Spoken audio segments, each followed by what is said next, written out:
एक प्राचीन शहर नूराबाद में जहां चांदनी मीनारों पर नाचती थी और बाजारों में मसालों की खुशबू हवा में तैरती थी, एक युवा कारीगर जुबैर रहता था।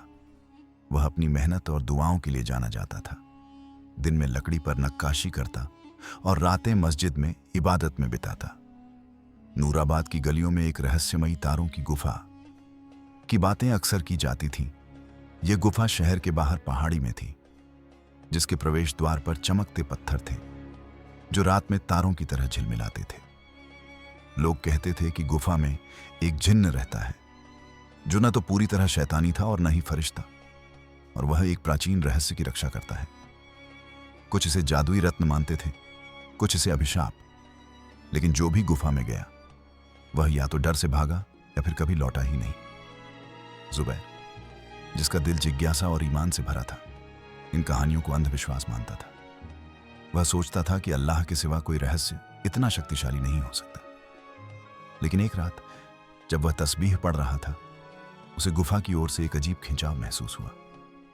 उसने आयतुल कुर्सी पढ़ी, अपनी लकड़ी की माला थामी और रात की सैर पर निकल पड़ा। शहर शांत था, केवल रेगिस्तानी हवा की फुसफुसाहट सुनाई दे रही थी। गुफा के पास पहुंचते ही हवा ठंडी हो गई और प्रवेश द्वार से एक नीली रोशनी निकली, जैसे तारे धरती पर उतर आए। जुबैर ने गुफा में जैसे ही कदम रखा और एक गहरी मधुर आवाज गूंजी, जुबैर इब्न अली, तू मुझे क्यों खोजने आया? जुबैर का दिल धड़का, लेकिन उसने जवाब दिया, मैं अल्लाह की रहमत के नाम पर केवल सत्य जानना चाहता हूं। रोशनी तेज हुई और एक आकृति प्रकट हुई जिसके बाल हवा में लहरा रहे थे और आंखें नीले आग की तरह चमक रही थीं। यह एक मलिका जिन्न थी जिसका रूप रहस्यमयी और आकर्षक था। मैं सायरा हूं, इफरीत जिन्हों की मलिका हूं, उसने कहा। मैं इस गुफा में एक जादूगर की सजा के कारण बंधी हूं। मैंने कभी एक नबी के खिलाफ बगावत की थी और अब मैं एक रत्न की रक्षा करती हूं जो इच्छाएं पूरी कर सकता है, लेकिन उसकी कीमत आत्मा को भटका देती है। तू क्या चाहता है इंसान? जुबैर थोड़ा डरा हुआ था, मगर वो खुदा का बंदा था। उसने जिन्हों की मलिका और उनकी आस्था की बात थी ने सावधानी से कहा, मैं कोई रत्न नहीं चाहता। मैं केवल यह जानना चाहता हूं कि तुम यहां क्यों हो और कैसे तुम्हें अल्लाह की राह पर शांति मिल सकती है।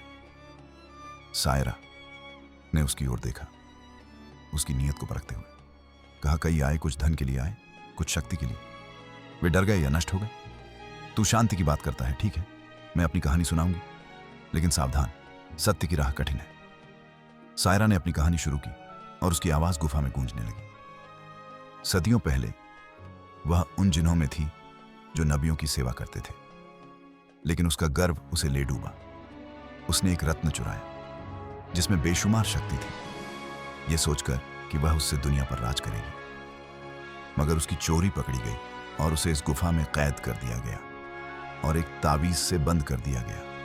रत्न अब गुफा की गहराई में है, जो इच्छाएं पूरी करता है, लेकिन किसी को भी भटकाव की ओर ले जाता था। जुबैर ने सायरा की उदासी महसूस की। उसने बताया कि सदियों में उसने इंसानों को आते जाते देखा था, लेकिन एक रात कुछ जिन्न आए जो कुछ पढ़ रहे थे। उनकी आयतों ने उसके दिल में कुछ जगह दिया था। सायरा ने जुबैर से कहा, कुछ जिन्होंने इस्लाम कबूल किया और कुछ अल्लाह के सामने झुके, मगर मैं मुक्त होना चाहती हूं ताकि मैं भी क्षमा मांग सकूं। जुबैर कुछ देर तक सोचता रहा और एक लंबी सांस ली। फिर उसने बोला, मैं तुम्हें आजाद करूंगा। उसने एक वचन प्रस्तावित किया, मैं रत्न निकालूंगा, न अपने लिए बल्कि श्राप तोड़ने के लिए। अगर सायरा अल्लाह की कसम खाए कि वह किसी को नुकसान नहीं पहुंचाएगी और मार्गदर्शन की तलाश करेगी। सायरा सहमत हुई और जुबैर गुफा की गहराई में चला गया। सायरा की नीली रोशनी के मार्गदर्शन में दीवारें रहस्यमयी से चमक जगमगाती थीं और फुसफुसाहटें उसकी हिम्मत आजमाती थीं। गुफा के तल में उसे एक रत्न मिला जो कि एक नीला पत्थर था जिस पर अजीब तरह के नाम उकेरे थे, जो इतनी शक्ति बिखेर रही थी रहा कि उसकी सांसें थम गईं। जैसे ही उसने इसे छुआ, उसके दिमाग में सपने आए। धन, प्रसिद्ध, सारी दुनिया उसकी मुट्ठी में थी। जुबैर कुछ देर के लिए मार्ग से भटक गया। तभी उसने औजु बिल्लाहि मिन अश-शैतान इर रजीम पढ़ा। प्रलोभन गायब हो गए। अब मार्ग पूरी तरह से शांत था। वह रत्न लेकर वापस लौटा और सायरा रत्न को देखकर बहुत खुश हुई। जुबैर बोला, यह रत्न दुख का कारण बना है। जुबैर ने कहा, मैं इसे न तो रखूंगा और न तुम्हें दूंगा। हम इसे शहर के इमाम के पास ले जाएंगे जो इसका भाग्य तय करेंगे। सायरा अपनी कसम से बंधी थी और सहमत हो गई। उसका रूप अब नरम और कम भयावह था। वे रत्न को शहर के इमाम शेख जैद के पास लेकर गए, जिन्होंने उसकी शक्ति को पहचाना। उन्होंने सूरह यासीन और सूरह अल जिन्न पढ़कर एक दुआ की और रत्न को एक पवित्र स्थान में दफना दिया, अल्लाह की हिफाजत मांगते हुए। जैसे ही दुआ पूरी हुई, सायरा का रूप टिमटिमाया और उसने कहा, मैं आजाद हूं जुबैर। अब मैं अल्लाह की रहमत की तलाश करूंगी, जैसा तुमने मुझे दिखाया। और सायरा ने जुबैर को खुदा हाफिज कहा और फिर वह गायब हो गई और गुफा की रहस्यमयी चमक धीरे धीरे खत्म हो गई। नूराबाद, जो कभी डर में जीता था, अब शांति और समृद्धि से भर गया था।